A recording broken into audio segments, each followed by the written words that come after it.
Hello, my name is Matt Conran from Network Insight, and welcome to my course on implementing networking in OpenShift.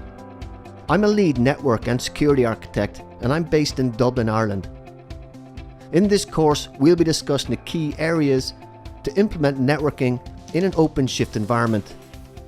We will first address the main challenges of traditional networks and how they might lag in a containerized environment.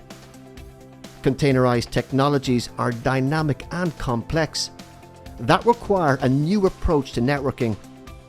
I will highlight to you Red Hat's response to this with OpenShift's SDN networking.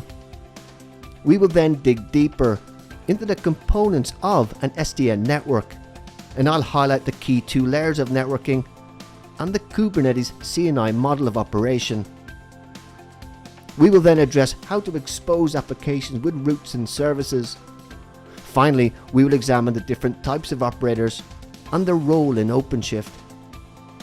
In this course, we will have theory, concepts and demonstrations.